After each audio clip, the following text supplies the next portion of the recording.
The election is rigged. It's rigged like you've never seen before. It is a searing indictment of American democracy, an allegation Donald Trump has toyed with throughout the campaign. This morning on Twitter, Trump wrote, "Of course there is large-scale voter fraud happening on and before Election Day. Trump has warned that Democratic voters could cast multiple ballots and that undocumented immigrants are being processed for voting purposes." Claims of voter fraud in Tarrant County just weeks now before the election. The Attorney General's office is investigating. Our Jack Fink is live with this developing story. Well, Kaylee, the voter fraud investigation began after a Republican consultant here in North Richland Hills filed a complaint with the state. The Attorney General's office is not talking. The consultant is. Aaron Harris says he prompted the state's voter fraud investigation into mail ballots in Tarrant County. He says he and his team reviewed thousands of mail-in ballots on behalf of two clients who ran unsuccessfully last year for the Tarrant Regional Water Board. And he claims they discovered thousands of cases in which voters' signatures on applications for mail-in ballots didn't match the voters' signatures on the envelopes that contained their completed ballots. This isn't a couple dozen, a couple hundred. And one of the reasons the numbers get so large is because they do it year in, year out. Harris says he filed his complaint with the Secretary of State's office 1 year ago this month. The Secretary of State found violations involving mail-in ballots over several elections in Tarrant County, and in January of this year referred the case to the Attorney General's office to investigate. Harris says tonight at a community meeting he'll reveal the results of his investigation. Tonight we're going to be naming elected officials who were in office illegitimately through voter fraud. We're also going to be listing many other elected officials who benefited from the fraud. Those rigged voting machines in 16 states. We're going to run down the list, find out if your state's on the list. Paris Swade at Liberty Writers reports, yes, shout it from the rooftops. George Soros has been tied to the U.S. firm called Smartmatic. All right? Remember that when you walk into the voting booth on November 8th, Smartmatic. If you don't know who Smartmatic is, this is what you need to know. It was bought by George Soros. Now, this was actually a tweet that came out by @0hour1_. They tweeted, George Soros owns the voting machines in 16 states. We are effed, including the one fixed in Arizona. #anonymous. Yes, you can smell the fraud from a mile away, they write. Now, they state that the last election that Smartmatic was in charge of, well, guess what? Do you know what it was? Yes, they were in charge of providing the internet voting in Venezuela. Oh, look at how well that turned out for Venezuela. And they state they now provide a majority of the voting in power states. Okay? In Utah, 80% of the voting is done on the internet. Can you believe that? Now, George Soros' estate has already come out boldly declaring Hillary will win the election no matter what. So how else could he make such a declaration? A gun store in Las Vegas is betting that Hillary Clinton will be elected on November the 8th. So in preparation, they're holding a sale. In an advertisement that ran over the weekend in the Las Vegas Review-Journal, Westside Armory said it was holding a pre-Hillary sale, saying that prices will surge if the Democratic nominee wins. An image of the ad was tweeted out Sunday by John Ralston, a political commentator in Nevada. He has since been retweeted nearly 2,000 times. WikiLeaks says that founder Julian Assange's internet access has been cut by an unidentified state actor. Assange has been lying low at the Ecuadorian embassy in London for more than 4 years after skipping bail to avoid being extradited over sex crimes allegations. The cramped quarters haven't prevented the Australian transparency activist from working, and WikiLeaks continues to deliver scoops, including revelations that have rattled Hillary Clinton's campaign for president as the U.S. election enters its final stretch. The bank RT uses in the United Kingdom has given notice that it will close all of its accounts without explanation. A statement from the bank says that its decision is final and is not prepared to enter into any discussion in relation to it. While we do not know the motive, British MP George Galloway called it an attack on the freedom of speech. Now, does this have a link to Joe Biden's threat? Assange's internet link intentionally severed by state party. This is actually coming from WikiLeaks. RT has also wrote a story. WikiLeaks has activated contingency plans after its co-founder co-founder's internet service was intentionally cut off by a state actor, the media organization said in a tweet. So are there any ties to this and John Kerry's threat of cyber warfare? Is he colluding with Ecuador? Is he threatening Assange or people who are cooperating with Assange? We might actually have some evidence of that. This is a story out of the BBC, RT, NatWest to close Russian channels' UK bank accounts. So again, does this have ties to Kerry talking about cyber attacks? Could this be because RT broadcasts things that these banks don't like? Is this kind of a war of politics, geopolitics, economic politics going on here? Next tonight to the officers targeted at a California Starbucks, the gunman in body armor pulling out an assault weapon. Here's ABC's Neil Karlinski. In Vallejo, California tonight, the dramatic surveillance video. Officers chasing a man they say tried to attack them at a Starbucks. We have a man with a rifle just trying to ambush us at Starbucks. Carrying a rifle. Hey, shoot it! Police say the man was wearing body armor and had a handgun and an assault-type rifle on him. The gun apparently jamming. A 41-year-old attempted to assassinate the officers with an assault weapon. Powell was a person of interest in the shooting of his 2-year-old son, injured earlier that day. The alleged attempt on police, one of several targeting officers in recent weeks. Also Sunday, another officer ambushed, Sergeant Alan Brandt in Fairbanks, Alaska. He's responding to a call of shots fired when he sees a man on the right walking towards him. Suddenly, the man rushes in front of the patrol car with a gun raised, shooting the 11-year veteran. Tonight, the search is on for this man, described by police as a 20-year-old Alaska native. In Alaska, Sergeant Brandt is in serious condition and lucky to be alive. This year already, the number of officers shot and killed on the job is up more than 50% from last year. Well, a federal court upheld a California law forcing pro-life pregnancy centers to promote abortion. Under the law, pro-life centers must direct their clients to abortion clinics in the area. The Alliance Defending Freedom calls the measure a clear violation of freedom of speech. ADF Senior Counsel Matt Bowman said, "It's bad enough if the government tells you what you can't say, but a law that tells you what you must say under threat of severe punishment is even more unjust and dangerous." Other courts in Texas, Maryland, and New York have struck down similar laws. It looks like President Obama has already found something to fill his time with once he leaves the White House.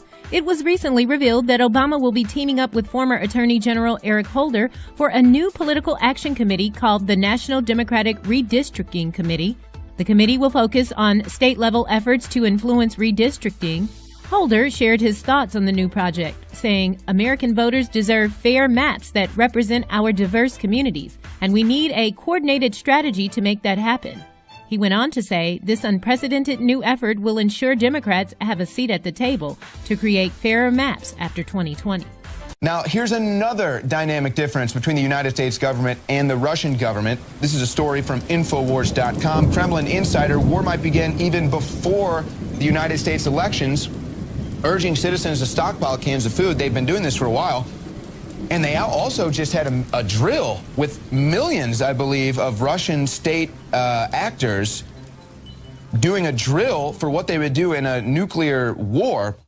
But Sergei Markov, a member of the Civic Chamber, a Moscow-based state institution, told the Daily Beast, "These are the most serious tensions between Moscow and Washington in decades. The war might begin before the November elections in the United States." So, you know, our president is out golfing.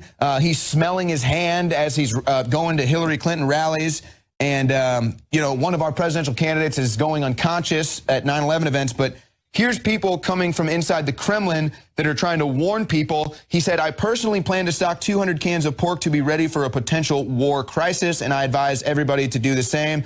Our government is certainly stockpiling. We know about that, but I don't really hear too much from our media or our government warning that we need to stockpile food. We need to be prepared for a war with Russia. It's just not happening. North Korea has lashed out with more aggressive rhetoric against the United States, this time vowing to attack the U.S. with nuclear weapons first if it continues to feel threatened. The regime also claims it's capable of conducting at least 3 more nuclear tests. A North Korean Foreign Ministry official has warned of additional nuclear tests and a preemptive strike on the U.S. if American nuclear forces mobilize against it. In an exclusive interview with NBC News on Sunday, Lee Yong-pil, the director of the North Korean Foreign Ministry's Institute for American Studies, made clear that the North will not step back from its nuclear ambitions as long as there is a nuclear threat from the U.S. He said Washington has nuclear weapons off of North Korea's coast, targeting the capital of Pyongyang and the North Korean leader. Lee stressed that a preemptive nuclear strike is not something the U.S. has a monopoly on, and warned that North Korea will strike first if it sees a threat from Washington and because the North has the technology. The official also warned that Pyongyang could carry out a 6th, 7th, or 8th nuclear test. These comments follow remarks made last week by U.S. Assistant Secretary of State for East Asian and Pacific Affairs Daniel Russell, who warned that Kim would, quote, immediately die if he decided to carry out a nuclear attack. In a sign the remarks may have hit a nerve, Pyongyang fired off a medium-range Busudan missile on Saturday, though the launch was not deemed a success. The UN has announced a ceasefire between Yemen's warring parties, which is to start Wednesday night local time. The truce will be for an initial 72 hours. The announcement comes after Yemen's foreign minister wrote on Twitter that President Abdul Rabu Mansour Hadi had agreed to the truce if Houthi rebels came on board and also agreed to lift the siege on the city of Taiz. Hadi's exiled government has been requesting humanitarian access for Taiz, which has been encircled by Houthi rebels who overran Yemen's capital Sana'a in 2014. The truce announcement comes after the United States, Britain and the UN called on Sunday for a ceasefire in the wake of a deadly Saudi-led airstrike on a funeral which killed 140 people. Russia's defense ministry says Russian and Syrian forces will pause their attacks on Aleppo for 8 hours on Thursday to allow civilians and rebels to leave the city. Both countries have been accused of atrocities. Moscow has ruled out a lasting ceasefire as demanded by Western governments, saying that would only enable Islamist rebels a chance to regroup. On October the 20th, from 8 a.m. until 4 p.m, a humanitarian pause will be implemented in that area of Aleppo. During that period, Russia's Air Force and Syrian government forces will halt airstrikes and firing with other weapons. The US State Department has described the move as too little too late to alleviate people's suffering. Earlier, the EU's foreign policy chief gave a cautious welcome. It can be a start. There are discussions ongoing. If the 8 hours are enough for the convoys to deliver the aid in East Aleppo or not. The UN called the move positive but said the pause would not be long enough to deliver aid. A ship carrying much-needed aid for stricken Haiti has had to turn back because of a lack of port security. The Dutch government ship Pelican had 35 tons of food, shelter and hygiene kits from Curaçao to help after Hurricane Matthew, and it's permanently stationed in the area for just this sort of operation. But thousands of people gathered on the shore at Jeremy Port, and with minimal security or no organised way of distributing the aid, the ship was forced to leave. Emails threatening violence sent German high schools into lockdown on Monday. Armed officers were deployed to 13 establishments across Leipzig and Magdeburg. Thought to have been a hoax, the emails are said to have referenced a terror plot suspect who was found hanged in his prison cell last Wednesday. The first children from the so-called jungle migrant camp in the French port of Calais have arrived in Britain. 14 unaccompanied minors, all teenagers, came by coach to South London as part of a fast-track system. They're the first of more than 100 children expected to make the trip this week and will be reunited with relatives already living in the UK. We just missed that. How happy are you about it? I'm so excited, so happy, sir. I think it will be a lovely day after 11 years for me. but activists want the UK government to do more. Today is a good day for all of the children who will be reunited with their families, but it is a small step forward. There are over 1,000 unaccompanied children in Calais still sitting at terrible risk with the threat of demolition looming in what we believe to be just over a week's time. France was due to begin dismantling the jungle camp this week, but delayed the process in part to give Britain more time to identify children. The transfers come as the two countries build a wall to stop migrants illegally entering the Calais ferry terminal. A third prison riot since Sunday night in Brazil has led to a mass escape of inmates. 55 prisoners in Sao Paulo's Franco de Rocha psychiatric ward escaped after starting a fire which burned down a wing of the prison. Despite a huge manhunt in the city's suburb involving helicopters, police were only able to recapture 18 of them. The unrest followed riots in prisons between rival gangs in Roraima, where about 100 hostages were taken, and Porto Velho that police say may be linked. At least 18 people were killed, but all the hostages were freed. Federal researchers believe feces from the legions of stray cats roaming Hawaii is spreading a disease that is killing the endangered Hawaiian monk seals. Some conservationists recommend euthanizing those cats, but that has cat lovers up in arms. The problem stems from a parasite common in cats that can cause a disease that has killed at least 8 Hawaiian monk seals since 2001. Scientists believe monk seals become exposed by ingesting contaminated water or prey. The parasites enter their digestive tract through infected prey, then multiply in the small intestine and produce eggs. Cats excrete the eggs in their feces, which researchers believe washes into the ocean. Stray cats, meanwhile, have no predators in Hawaii and have ballooned in numbers across the state. Many cities struggle with feral cats, but the problem is particularly acute in Hawaii because of its sensitive ecosystem and at-risk native species. Have you ever looked up in the sky and you see something and you just think it looks really weird, you're not really sure where it came from? Well, before you immediately go to it must be supernatural, let's talk about some scientific stuff. Here was this great time-lapse taken by a really good photographer, by the way, Jesse Rockwell. And he noticed in the time-lapse there was something that looked like a smoke ring. And you know what it's actually believed that this is? It's believed that it's the smoke ring left over from a meteor that came down into the Earth's atmosphere and exploded. Now, you've got different kinds of meteors, all right? This one right here, that's an example of a fireball. So that's something that's at least as bright, if not brighter, than the planet Venus. But then you'll also have ones that are big enough that they will come down and they will actually explode. And of course, a really great example of one of those would be the one that we had in Russia a couple of years ago. Very famous one. There was the explosion, a huge shockwave and everything. That's called a bolide. So you've got the regular fireball, just really bright, and then you've got ones that explode. That's called a bolide. And sometimes those can leave behind smoke remnants, which is what we think this is. If you looked up in the sky Sunday night, you might have caught a glimpse of a stunning phenomenon. What's known as a supermoon occurs when the moon comes closer to Earth than usual, making it appear 16% larger than the average full moon. People from all over the world captured the lunar event and took to Twitter and Instagram to share their photos. This kicks off 3 straight months of supermoons. You can also catch them on November 14th and December 14th.